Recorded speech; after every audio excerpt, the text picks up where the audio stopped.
Okay, so Severance is the best thing on streaming, so when I say this statement, please understand that Severance is not necessarily a part of this. But, however, when it comes to generational TV, and as far as anything that comes on cable television, real television is fucking back. If you know, you know. Kap Kun Ka, everybody. I'm gonna start saying that all the time. Kap Kun Ka. Kap Kun Ka. I'm just... White Lotus is back! Ladies and gentlemen, if you have not tuned into this show, then I'm pretty sure you would not understand why I am so excited to announce that this show is finally back on television. But if you watched it, if you know, then you know that The White Lotus is easily one of the best shows on television, minus Severance. It's one of the best shows on streaming. This show is just pure, utter brilliance. It's a vacation from life. You get to watch other characters, completely shitty people and kind of good people, just interact with one another through 1 week of chaotic vacation. It's glorious. I don't think necessarily it's an understatement to say that White Lotus Season 3 has come out absolutely swinging. The environment of Thailand itself is just absolutely gorgeous. But beyond that, this ensemble of characters is ridiculous. I am loving every single group. I am loving every single actor and actress portraying these characters.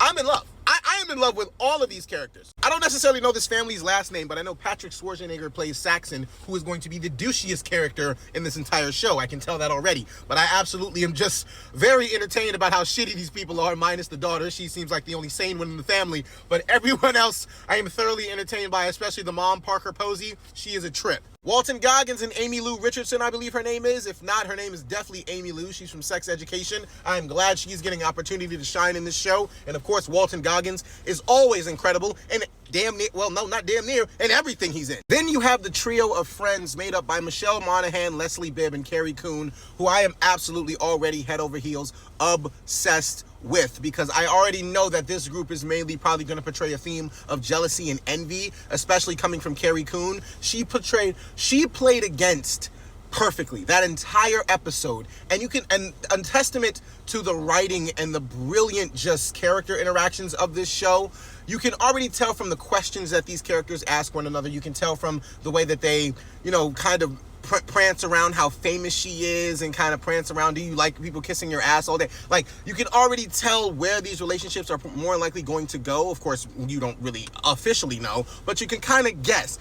And it's just like I said, another testament to the brilliant writing, the foreshadowing, and just the themes that this show always tackles in their White Lotus ways. Another thing I'll say about this show, although it already has its cast of established actors for the most part, I will say this show definitely knows how to enhance their performances and just make them even bigger stars. Well, essentially bigger stars than they may already be. But last season, like, we had Leo Woodall, we had Megan Fanny, then you had Lucas Gage in the first season, you had Haley Lou Richardson in the last season, Fred Harkinger, however you say his name, in the first season, I believe. Then Sydney Sweeney was in this already. She was kind of already, you know, becoming big. But like I said, they just know how to put together ridiculously great ensembled casts who have great chemistry as far as the themes and the relationships they need to produce. Alexandra Daddario was in the first one. She's amazing as well. Guys, real television is fucking back. Take Severance out of the equation for a second. Real television is fucking back. And they gave me my saying of the year. I know, look, Kap Kun Ka.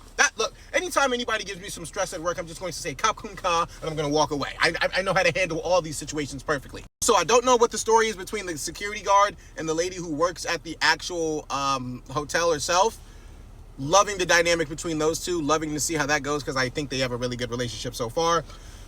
But again, guys, I'm glad I got this sun shining on me in this sunset and this bask of White Lotus glory, because it's just a way to enhance the experience, enhance how amazing this fucking show is. I love it. I love the White Lotus, guys. If you have not seen this show, do yourself a favor. This is one of the best shows on TV. I lie to you not. And this season, I don't want to get ahead of myself, but it will probably be the best one yet. And that's saying a lot, because season 2 was fucking fantastic. Another thing I find absolutely hysterical, though, is how the workers necessarily don't treat the white people to their faces, but they kind of always throw shade in, like, there's some little, you know, greetings and the way that they interact with one another. Like, this one chick was just like, how wonderful for you. How wonderful for you. I'm stealing that. I'm stealing half, if not majority, of these customer service skills, because they're needed in life. This is the easiest way to throw shade and still be respectful at the same time. Thank you, White Lotus, for teaching me that.